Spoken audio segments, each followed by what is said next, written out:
pagi, siang, sore, malam Sobat Semantikes. Saya Dewi Aprilia, Guru Bahasa Indonesia SMA Negeri 3 Sragen, host podcast SMA Negeri 3 Sragen. Podcast Semoga Juara dapat Sobat simak di kanal YouTube SMA Negeri 3 Sragen. Kemudian jangan lupa untuk follow akun Instagram @semagasragen.official, @semagasragen dan Solo Bersimfoni untuk mengikuti perkembangan tentang SMA Negeri 3 Sragen. Oke Sobat Semantikes, kali ini kita akan ngobrol-ngobrol seru bersama Ketua Solo Bersimfoni, Bapak Muhammad Farid Santoso. Hai. Iya. Baca Isaya. Gimana? Baca Isaya ini. Iya. Namanya jangan diganti dong. Oh jangan, M-nya apa Pak? Muhammad Farid Sunarto. Tapi sehat sentosa, santai. Iya. Selamat datang di SMA Negeri 3 Sragen Bapak. Iya. Bagaimana kabarnya? Baik, Mbak Dewi. Baik Bapak, boleh dong berbagi dengan kami mengenai sekolah Adi Pangastuti?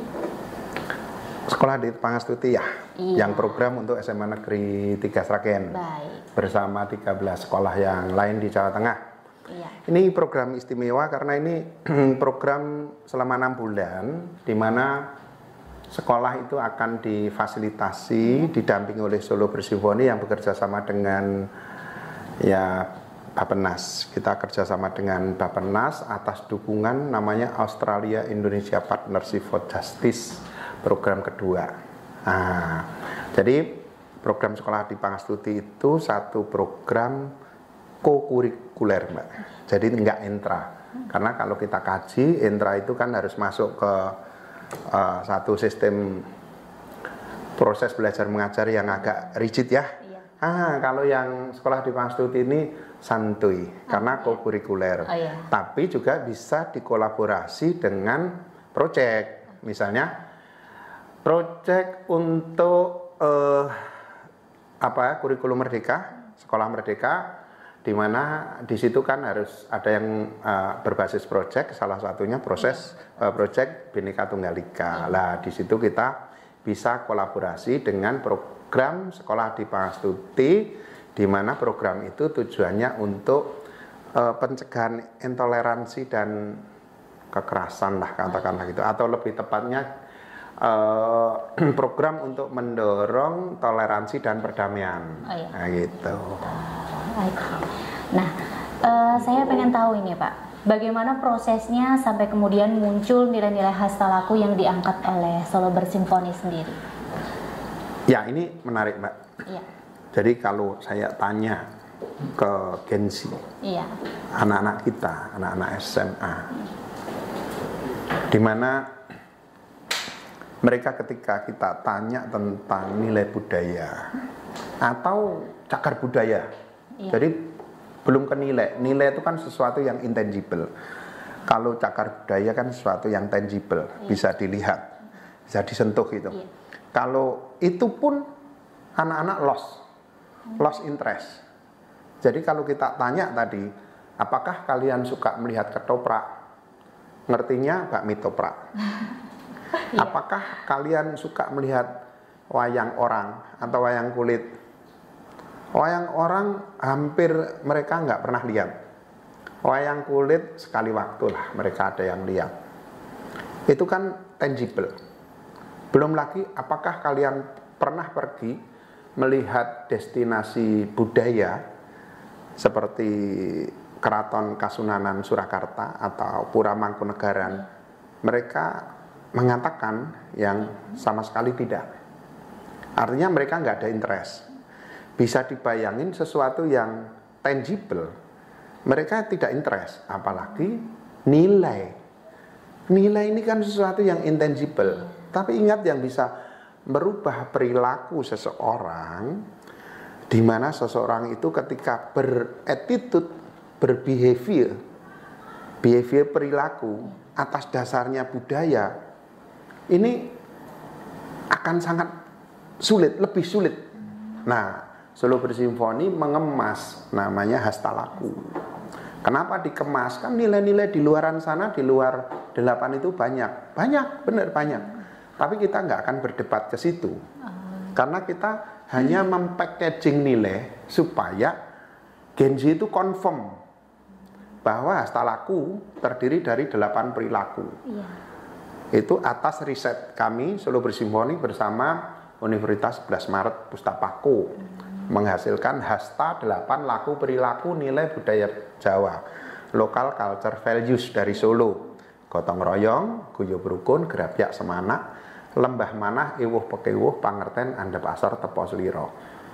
Kalau ini kita nggak di packaging menjadi hasta dan perilaku, orang ingatnya susah. Maka kita dapat satu frasa hasta laku. Orang ingatnya gampang. 3G lepat. 3G-nya gotong royong, guyub rukun, gerabyak semana, lepatnya lembah manah, ewuh pekewuh, pangerten, andhap asor, tepo sliro. Langsung hafal ya? Iya. Iya. Gitu ceritanya. Oke, menarik sekali ya Pak untuk asal muasal kenapa nilai hasta laku itu bisa diangkat oleh Solo Bersimfoni. Kemudian Bapak, apakah nilai-nilai tersebut relevan dengan kondisi anak-anak SMA kita pada masa sekarang ini? Melihat masa sekarang adalah era digitalisasi seperti itu. Pertanyaan yang susah dijawab Mbak Dewi. Susah. Kita itu prihatin sama anak-anak Gen Z kita itu ya. Dikatakan relevan kalau mereka interest. Tetapi karena ini sebuah nilai budaya yang nilai budaya ini ya katakanlah identitas orang tua kita, generasi terdahulu kita dan ke kita gitu. Nilai budaya ini harus juga kita turunkan kepada ahli waris kita gitu. Persoalannya ketika kita berguru kepada guru dan orang tua kita masih nggih mboten, masih pakai bahasa Jawa atas didikan orang tua kita. Tetapi Gen Z ini kan tidak dididik oleh situasi ekosistem seperti itu. Mereka karena era digitalisasi, informasi adalah skala yang mereka peroleh dari berbagai sumber, baik itu sosial media, internet, dan banyak hal termasuk sekarang itu artificial intelligence yang bisa menjawab banyak persoalan. Mereka dididik oleh satu ekosistem yang bisa digali oleh Gen Z itu sendiri. Nah, apakah pertanyaannya kemudian apakah tepat atau tidak? Menurut saya, kalau kita menjadi pendidik, menjadi kewajiban kita mencetak para Gen Z ini berpikir global, tapi punya identitas lokal. Jadi jangan lantas mereka itu bisa bahasa Inggris, berbahasa Inggris terus. Iya, tapi tidak melupakan bahasa ibunya. Mereka bisa Korsel dance, K-pop dance, tapi tidak bisa tari gambyong misalnya. Iya. Kenapa tidak? Mereka tari gambyong dulu, K-popnya juga bisa gitu. Artinya ini identitas lah. Nilai-nilai budaya itu menurut kita, saya dan mungkin panjenengan sebagai guru menjadi identitas lokal. Anak-anak itu berpikir global, tetapi jangan melepaskan identitas dia sebagai generasi yang dilahirkan dari suatu daerah yang punya budaya, nilai budaya tinggi. Jadi sopan santunnya, gerabyak semanaknya, mereka bisa peduli, ewuh pekewuh itu kan satu empati yang dibangun oleh nilai-nilai budaya lokal gitu. Iya Bapak. Kemudian Bapak, apakah ada kriteria khusus untuk sekolah itu bisa ditunjuk sebagai sekolah Adipanga Studi? Ya, jadi kalau kriteria khususnya itu tidak ada. Jadi kita itu kan melaksanakan satu program Perpres nomor 7 tahun 2021. Di Perpres itu ada namanya RAN PE, Rencana Aksi Nasional Penanggulangan dan Pencegahan Terorisme yang berbasis kekerasan yang mengarah kepada terorisme. Jadi pencegahan intoleransi kekerasan yang mengarah kepada terorisme gitu. Itu RAN PE. Di situ ada pilar. Pilar 1 itu pilar pencegahan. Nah, pilar pencegahan di sekolah itu salah satunya adalah kesiapsiagaan. Namanya siapsiagaan itu sekolah itu bersih dari intoleransi, radikalisme gitu. Yang akar-akar terorisme lah itu bersih. Nah, bagaimana di pilar 1 pilar pencegahan itu tetap bersih gitu loh. Jadi di sekolah-sekolah yang baik ini juga harus dijaga supaya faham-faham intoleransi berbasis kekerasan yang biasanya itu menempel, mohon maaf, di kadang-kadang kalau berbasis agama juga ada menempel di satu agama tertentu gitu. Kalau di Islam biasanya menempel di teman rohis, tapi kalau di Kristen juga menempel juga. Ada, setiap agama kan ada radikalismenya. Ada Buddha, ada Hindu kan juga ada di Myanmar kita lihat, ada di China kan juga kita lihat, Rohingya itu diserang oleh siapa, Buddha kan juga. Jadi setiap agama itu ada kekerasannya, radikalismenya. Kalau di Islam biasanya mengatasnamakan hijrah dan jihad, ya dah. Mereka berhijrah ke Syria, mereka menjual harta bendanya seperti Dania, ya kan, nanti dicek di YouTube itu. Dania, seorang siswa SMA, mengajak 29 anggota keluarganya menjual aset dan sebagainya, hijrah ke Syria.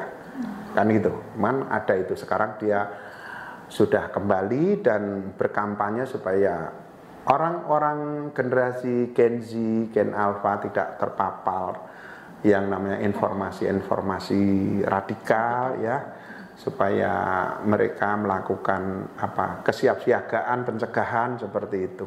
Jadi tidak ada kriteria, Mbak. Memang tidak ada kriteria khusus. Kita menjaga supaya generasi kita itu tidak terpapar informasi-informasi yang radikal gitu, Mbak Dewi. Menarik sekali, Bapak. Kemudian tadi di awal kita sempat membahas mengenai kurikulum yang digunakan sekolah saat ini, kurikulum Merdeka. Iya, kemudian Sekolah Adi Pangastuti dari Solo Bersimfoni dengan nilai-nilai hastalakunya itu kan bisa digunakan untuk proyek penguatan profil pelajar Pancasila, ya Pak, ya? Oke. Nah, bagaimana posisi Sekolah Adi Pangastuti dengan nilai hastalaku yang digunakan dalam kurikulum Merdeka tersebut? Ya, ini kayak sebelum diterapkan kurikulum Merdeka tahun 2018 riset hastalaku kan sudah. Tahun 2019 kita sudah coba di 2 sekolah Adi Pangastuti, SMA Negeri 1 Solo dan 6 Solo. Gitu. Dan waktu itu implementasi kurikulum Merdeka belum. Tetapi setelah ada kurikulum Merdeka, kita kaji lagi seperti puzzle. Jadi langsung di-match-kan gitu. Antara lain kurikulum yang memang melaksanakan proyek. Nah, setelah kita kaji ternyata kita ngeklopnya itu dengan salah satu proyek Bhinneka Tunggal Ika. Ya, akhirnya kita susunlah namanya sistem informasi manajemen untuk ngontrol atau untuk memberikan panduan sekolah di Pangastuti. Itu ada sebuah sistem pencapaian, katakanlah SMA Negeri 3 ini ada berapa activity yang akan dilaksanakan, itu di sistem informasinya udah ada. Kalau dilaksanakan nanti 5%, kalau belum dilaksanakan nanti ya belum masuk. Dilaksanakan tapi belum sesuai ya belum di-approve, belum tamat. Jadi sudah ada sistem informasi manajemen yang dibuat. Kemudian yang terkait dengan hastalaku, ya hastalaku itu kan nilai-nilai Solo local culture values, ya Solo Raya lah, itu sangat relevan untuk dimasukkan membangun kebinekaan global ini, tapi tetap menggunakan nilai-nilai budaya lokal. Gitu. Baik, Bapak. Kemudian melihat perkembangan sekolah Adi Pangastuti yang semakin pesat ini, apa harapan Pak Farid ke depannya? Ya, saya kira Mbak Dewi, kita itu tidak boleh berpuas diri. Harapan itu selalu ada dan muluk-muluk terus terang saya.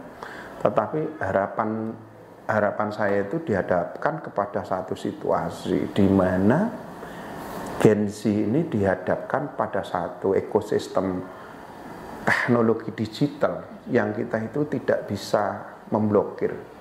Men-screening saja kita tidak bisa, men-screening aja tidak bisa kita. Bahkan kita lihat kemampuan Kominfo saja men-screening kanal-kanal yang sebetulnya harus dilarang. Tidak bisa. Nah, artinya apa? Kita sebagai pendidik tidak akan pernah bisa melakukan proses memblokir, apalagi men-screening berbagai informasi yang mungkin akan memberikan insight yang berbeda kepada anak-anak kita itu. Nggak akan bisa. Termasuk anak-anak kita sendiri di rumah, ketika dia pun kita kasih akses wifi dan juga kita kasih akses kuota di dalam kamar. Apakah mereka bisa kita blokir atau kita screening tertentu gitu? Nah, artinya tugas kita, menurut saya itu tugas kita memberikan satu bekal supaya anak-anak itu berpikir kritis, membentengi diri mereka sendiri dari hal-hal yang memungkinkan membahayakan mereka, masa depan mereka, risiko yang akan mereka alami apabila mereka itu mendekati sesuatu gitu. Mendekati sesuatu itu, kalau dulu kan kita menjelaskan mudah, jangan bergaul dengan orang pencuri, kan gitu. Jangan bergaul dengan orang pemabuk. Gampang, karena ada yang mabuk, ada yang tidak. Ada yang berjudi, ada yang jangan didekati. Nah, kalau sekarang tidak bisa. Sekarang itu ditentukan oleh namanya interest. Interest itu ditentukan oleh kita pernah membaca satu berita, kita klik di Google, itu interest. Dan Google akan mendeteksi menjadi algoritma interest yang akhirnya masuk lagi. Bayangkan kalau anak-anak ini interestnya misalnya pornografi, akan banyak sekali informasi yang tiba-tiba ketarik ke situ karena algoritma sosial media bermain. Ini AI interest yang mendeteksi kesukaan seseorang. Nah, kalau interestnya itu mungkin interest hal-hal misalnya anak ini suka teknologi, cari CPU yang canggih, cari RAM yang oke, akan ada informasi yang bagus. Coba kalau interestnya tiba-tiba bagaimana cara berjihad ke Afghanistan, rute mana yang akan dilalui, triknya bagaimana. Interest itu berbahaya karena akan banyak informasi-informasi karena terdeteksi dia pernah interest, akhirnya masuklah banyak informasi yang mereka akhirnya terjebak dalam satu situasi dan juga dalam pemikiran di mana sesuatu yang tidak mungkin menjadi mungkin. Sesuatu yang dulu itu jihad dianggap perang di sana bukan ya, akhirnya mereka masuk kepada frame hijrah, frame jihad yang merugikan mereka. Belum lagi masuk pemikiran-pemikiran yang ekstrem kiri misalnya atau ekstrem kanan, nah ngeri kan gitu. Kira-kira begitulah. Oke. Berarti jadi untuk Sekolah Adi Pangastuti sendiri sudah siap ya Pak, misal nanti ke depan akan ada tantangan yang lebih lagi untuk bisa membentengi karakter dari peserta didik kita.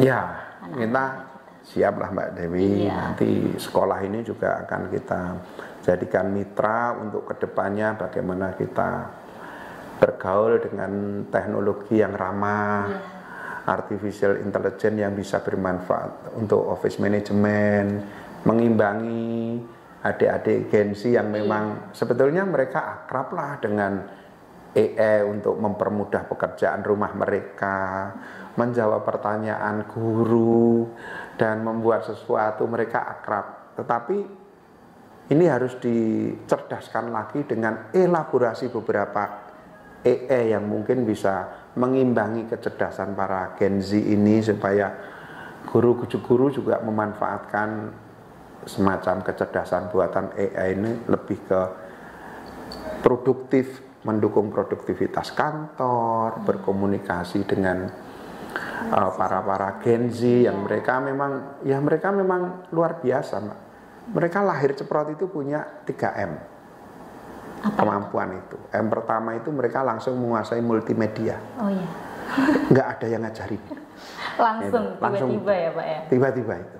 Guru nggak ngajarin. M kedua, mereka itu menguasai multiplatform.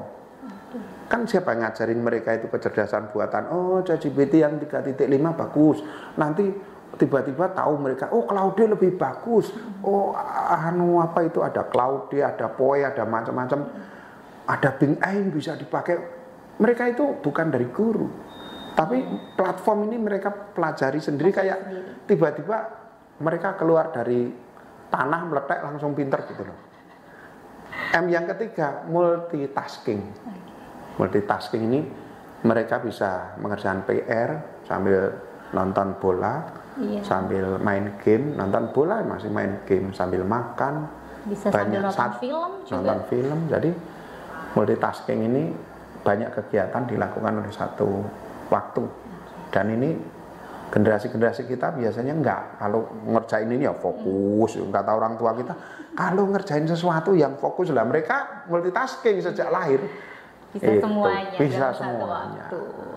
Oke, Pak Farid. Baik, terakhir nih Pak, sebelum podcastnya berakhir, apakah ada pesan tersendiri dari Pak Farid, pesan untuk siswa-siswi SMA Negeri 3 Sragen? Ya, pesan saya, tingkatkan kapasitas untuk cakap digitalnya, jangan takut, coba terus. Ya, interest kalian harus yang positif, jangan interest yang negatif. Ya, cakap digital itu digital skill, kalian menguasai beberapa AI, artificial intelligence, menggunakan aplikasi, multimedia dan sebagainya, ditingkatkan terus. Tapi juga ya digital behaviornya, culture-nya, kemudian etiknya, jangan lupa juga safety, keamanan. Jadi jangan julitin orang, jangan memfitnah, jangan membuli orang, karena itu nggak safety. Itu yang pertama. Bersosial media ya. Cakap digital. Yang kedua, kalian juga harus cakap interest. Interestnya itu dibangun, jangan interest yang neko-neko. Walaupun kalian sendiri di kamar, misalnya ini kok kelihatannya membaca cerita-cerita porno ini menarik, sembunyi-sembunyi. Tapi ingat, itu interest. Akan kedeteksi oleh satu AI, pendeteksi interest, yang kamu nanti akhirnya kemasukan itu terus. Interest ke hal-hal yang misalnya radikalisme, intoleransi, bom bunuh diri. Interestnya akan kemasukan itu terus. Itu bahkan akan dideteksi oleh satu AI yang mereka mencari interestnya orang kayak gitu. Ini berbahaya, untuk karakter kalian berbahaya. Coba sekarang dibalik interestnya, interest yang hal-hal yang positif. Ya, nggak usah dislike. Dislike sekarang nggak ada ya, semuanya like ya. Iya, semuanya like. Dulu ada dislike. Dulu dislike itu sama dengan like. Like sama dislike itu sama. Artinya sama-sama interest. Jadi kalau kita nge-like itu akan kedeteksi interest. Lain waktu ketika ada konten baru yang kira-kira interestnya sama, akan notice gitu. Dan ketika dislike ya sama juga, interest. Interestnya sama.